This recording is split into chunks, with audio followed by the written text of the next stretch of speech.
તળપદા કોળી યુવા મંચના માધ્યમથી આ 39માં સમૂહ લગ્ન મને યાદ છે ત્યાં સુધી આ પહેલાં અમારા સમાજના વરિષ્ઠ આગેવાનો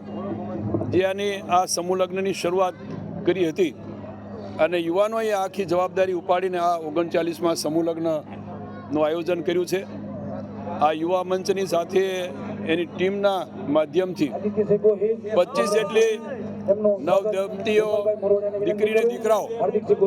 જે સમૂહ લગ્નમાં જોડાયા છે એમનું નવું જીવન એટલે આ નવદંપતીઓ એના જીવનમાં સુખ શાંતિ અને સમૃદ્ધિ આવે એ રીતે ભૂદેવોએ શાસ્ત્રોક્ત વિધિથી આ સમૂહ લગ્ન એનું સંપન્ન કર્યું છે, આટોપ્યા છે। આ સમૂહ લગ્નમાં મંચ ઉપર અમારા સમસ્ત કોળી સમાજના સૌ આગેવાનો, એમાં પૂર્વ અમારા સાંસદ દેવજીભાઈ, એમની સાથેના સમસ્ત સમાજના લોકો અને અન્ય સમાજના લોકોએ પણ જે દાતા તરીકે અહીંયા ઉપસ્થિત રહીને ખૂબ સારી રીતે રાજકોટ શહેરના માન્ય ધારાસભ્યો પણ હાજર રહેલા અને એ રીતે આ સમૂહ લગ્નનું આયોજન આ ટીમના માધ્યમથી કરવામાં આવ્યું। ખાસ કરીને સૌનો એક હંમેશા આ સમાજ શિક્ષિત બને। આ સૌરાષ્ટ્રનું માન્ચેસ્ટર એટલે મુખ્ય મથક છે।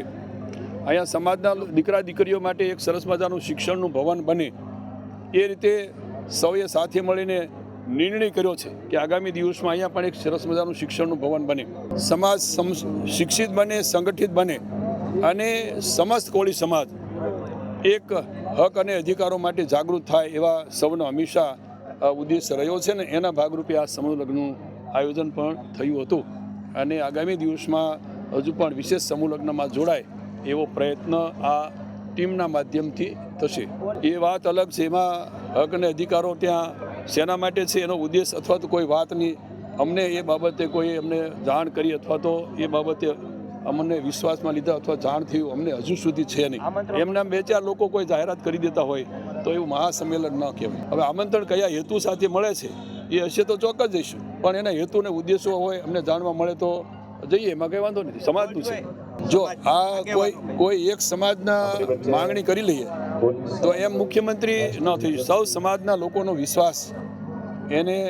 સંપાદિત કરવો જોઈએ, વિશ્વાસ જીતવો પડે કે બીજા અન્ય સમાજના લોકોનો પણ જેમાં સહકાર રહે, સાથે રહે અને સૌ સમરસતાના ભાગરૂપે આપણે વાત લઈને આગળ ચાલીએ તો સમજાય સમાજ મોટો છે પણ અન્ય સમાજને વિશ્વાસમાં લઈને ચાલીએ તો એ શક્ય છે। બાકી કોઈ એક સમાજથી મુખ્યમંત્રી, જો રાજ્ય સરકારે અમે બધા મંત્રીમંડળમાં મારી સાથે છે એ પરસોત્તમભાઈ વગેરે ધારાસભ્યો સહિત અમે માન્ય મુખ્યમંત્રી સાહેબને પણ મળ્યા હતા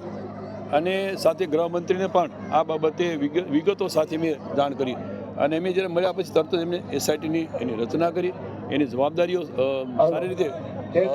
તપાસ માટેની પણ સોંપી એટલે તપાસ કરે છે અને એમાં એ સિવાયના લોકોને પણ એમાં પૂછપરછ માટે બોલાવ્યા છે। એમાં જે કાંઈ નીકળશે કે સરકાર પણ એના માટે ખુલ્લા મને છે કે એના માટે પગલાં લેવાશે, કોઈ પણ હોય સમાજનો એ આમંત્રણ ખાસ કરીને આપવાળા કોઈ મિત્રો બોલાવતા હોય તો એમ તો ન જઈએ, પણ એનો હેતુ ઉદ્દેશ શું છે અને એ પોતે વ્યક્તિ કાંઈ જાહેરાત કરે તો સમાજ, હું જાહેરાત કરી દઉં તો સમાજને કોઈને વિશ્વાસમાં લીધા વિના હું કહું તો પણ બધા લોકો એમ ભેગા ન થઈ જાય, પણ એનો હેતુ ઉદ્દેશ શું છે એને ધ્યાનમાં રાખીને જો મુદ્દા મુકાય સૌને વિશ્વાસમાં લઈને કરે, જો એના અનુસંધાને જે લોકોને પૂછપરછ માટે લગભગ 6 લોકોનો વધારાના જે નામ જે પ્રમાણે એ લોકો આપતા ગયા એને બધાને તપાસ માટે બોલાવે છે અને હજુ પણ એમાંથી કોઈને શંકાસ્પદ હોય અથવા આધાર પુરાવા મળે તો હજુ બોલાવવાની એસઆઈટીની તૈયારી છે। એ પ્રમાણે માનનીય મુખ્યમંત્રી સાહેબે પણ કહ્યું છે કે આપણે કોઈ પણ આમાં સંડોવાયેલા હશે તો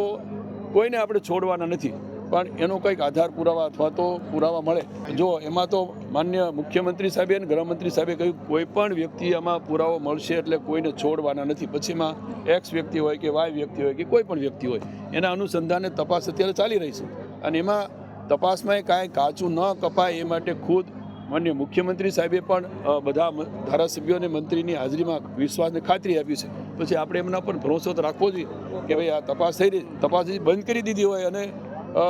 જાહેરાત કરી હોય કે એસઆઈટી અમે સામેલ કરી દઈએ, એટલે અહીંથી વિડ્રો કરી લઈએ છીએ અથવા તો એસઆઈટીની તપાસ પૂરી થાય એવી કોઈ જાહેરાત તો કરી નથી, તપાસ ચાલુ છે.